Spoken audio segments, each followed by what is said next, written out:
Para po sa mga nag-request, ito na po ang video tutorial. Medyo may kahabaan nga lang po. Gamit ang phone nyo at CapCut, tara. Una ay gumawa muna ng ganitong video, siguraduhin na nakapwesto kayo sa gitna. Kailangan din natin mag-download ng green screen na phone, green screen na button, pause button, tapos screenshot ng profile nyo kasi kailangan natin yung kunin yung part na yan. Tapos kailangan din natin ng green screen na gumagalaw na kamay, yung tap, tsaka yung slide, tapos yung naka-steady lang. Pwede nyo rin po i-screenshot or screen record. Next, i-open ang CapCut app, new project. I-select na natin yung video na ginawa natin, tsaka yung mga green screen. Kapag na-select na lahat, i-tap ang add. Pagkatapos, hanapin natin yung gusto nating start ng video. Tap ang video, split, tapos i-delete ang sobra sa unahan. Tapos hanapin naman natin yung ending ng video. Ganun lang ulit, tap, split, tapos i-delete. Next naman na i-tap natin yung green screen na phone.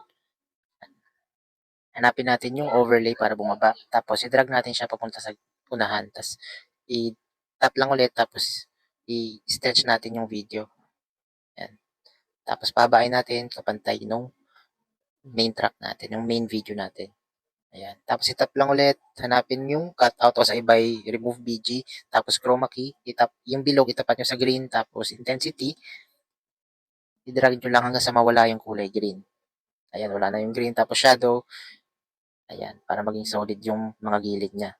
Okay, tapos check. Sunod naman na itapat natin sa part na hawak tayo sa gitna. Siguraduhin natin na yung main video ay nasa pinakagitna. Dahil pag nag-post tayo ay dapat nasa gitna yung pause button. Tsaka yung kamay natin. Ayan. Next na hanapin naman natin ay yung part na ipopost na. So, ayan yung napili kong part, yung bago natin itaas yung kamay. Ayan, iinom muna ng kape. Tapos, split lang natin yan. Pagkatapos, itap yung unahang video. Tapos, hanapin natin yung freeze para maging photo yung last part ng unahan. So, pag pinlay natin, magmumukhang nakapost na siya. But, dahil masyadong mahaba yung photo na yan nasa gitna, paiksiin lang natin. Tapos, i-drag lang natin yan. Ayan. Next naman ay i-add na natin yung pause na green screen. I-tap natin, tapos hanapin yung overlay para bumaba yung video. Ayan, overlay. Bumaba na siya. I-drag lang natin papunta dun sa part na popause na. Tapos i-tap ang video. Hanapin naman natin yung cutout or remove BG. Tapos chroma key para mabura yung green screen na background. Tapos intensity, i-adjust lang natin hanggang sa mawala yung green screen na background. So since yung gitna medyo may green pa, pumunta tayo sa adjust. Tapos hanapin natin yung HSL. I-tap ang green, tapos yung nasa gitna, i-drag lang natin sa pinakamababa, papunta sa kaliwa. Ayan, naging gray na siya, tapos check lang natin. At dahil medyo may dumi-dumi sa gilid yung green screen na nakuha ko, minas ko, tapos yung circle pinili natin, isakto lang natin dun sa bilog na gusto natin makita sa button. Ayan, adjust lang natin, tapos check. Next naman ay isakto lang natin yung size niya sa phone. Tapos itapat lang natin siya sa tapat ng kamay. Ayan, gamitin natin yung transform para mas madali siya i-adjust. Ayan. Tapos check. Tapos i-adjust natin siya hanggang dun sa part na ibabato na. Dahil dyan na mawawala yung play button o pause button. Ngayon, itapat naman natin sa part na nakahawak tayo sa pause button. Tapos tap natin yung keyframe, yung diamond. Papansin nyo, magkakaroon ng diamond dyan sa gitna. I-stretch natin yung mga video. Tapos i-move natin ng bahagya yung video. Hanapin natin yung transform para masigurado natin na nakatapat lagi yung pause button sa kamay. Tapos i-adjust lang natin para pumantay sa kamay. Tapos i-move natin ng bahagya yung video. Gagalaw yung kamay, kaya i-move din natin yung pause button. Tapos i-move lang yung video, tapos i-move natin ulit dun sa transform. Tapos ganoon lang ulit gagawin natin hanggang sa masundan natin yung galaw ng kamay. Ayan eh. Fast forward ko na kasi paulit-ulit lang naman. Tapos dun sa part na ibabato na, ayan, pwede na natin ipalayo lampas sa phone. Ayan. Tapos check. Tapos pwede na ulit natin paliitin yung mga video. I-compress lang natin. I-check naman natin kung okay na. Play natin. Ayan, nasa timing na. Next naman ay itatapat natin yung video sa part na bago natin itaas yung kamay. Tap ang video, split para markahan natin. Itap ulit natin yung video, tapos itapat natin sa pinakaunahan, tapos keyframe. Sunod ay dalit naman natin sa part na nakataas yung kamay natin, parang sasalag tayo. Ayan, tapos i-drag lang natin yung video pataas.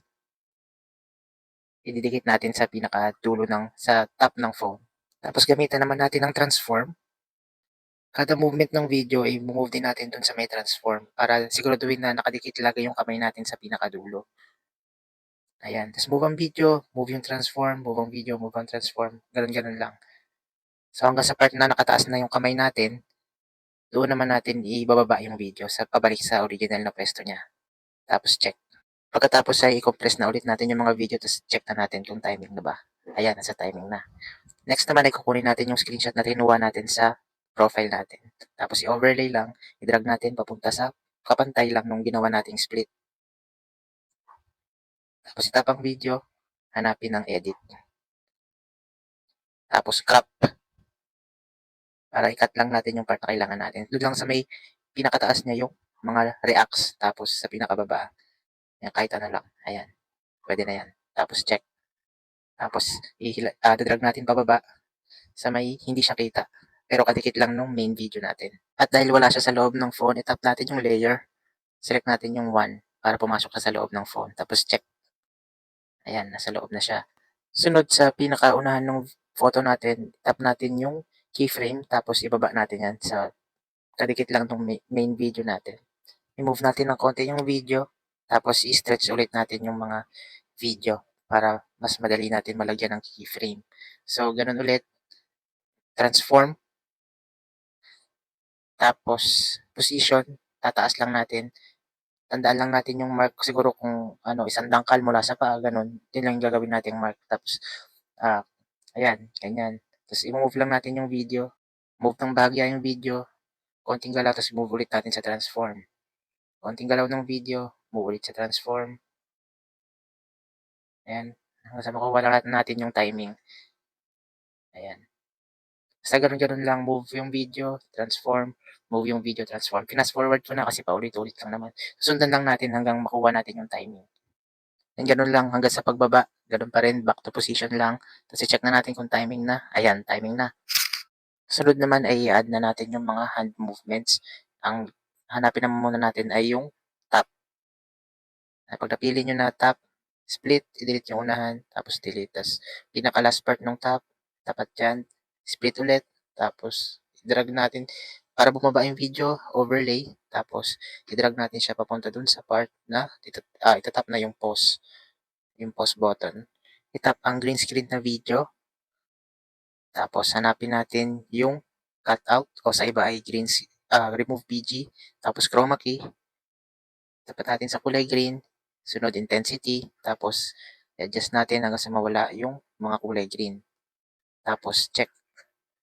Sunod naman ay i-adjust na natin yung size ng kamay. Kung mapapansin nyo yung kamay nasa loob ng phone, dapat nasa labas yan. So para ilabas siya, select natin yung layer, select natin yung pinakamataas na number, tapos check. Ayan, nasa labas na yung kamay, tapos i-adjust na natin yung size. Itapat natin dun sa part na nakapost na. Ayan. Para ma-timing natin, i-adjust lang natin yung video papunta sa unahan o papunta sa paatras. Tapos paulit-ulit lang natin i-play hanggang sa makuha yung timing. Ayan, timing na.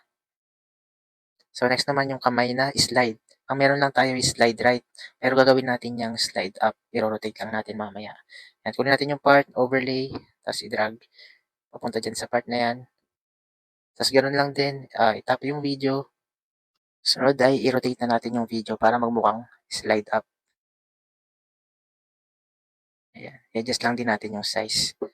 Sunod ay hanapin naman natin ang cutout o remove BG, tapos chroma key, tapat sa kulay green, intensity, tapos i-adjust hanggang mawala yung kulay green, tapos check.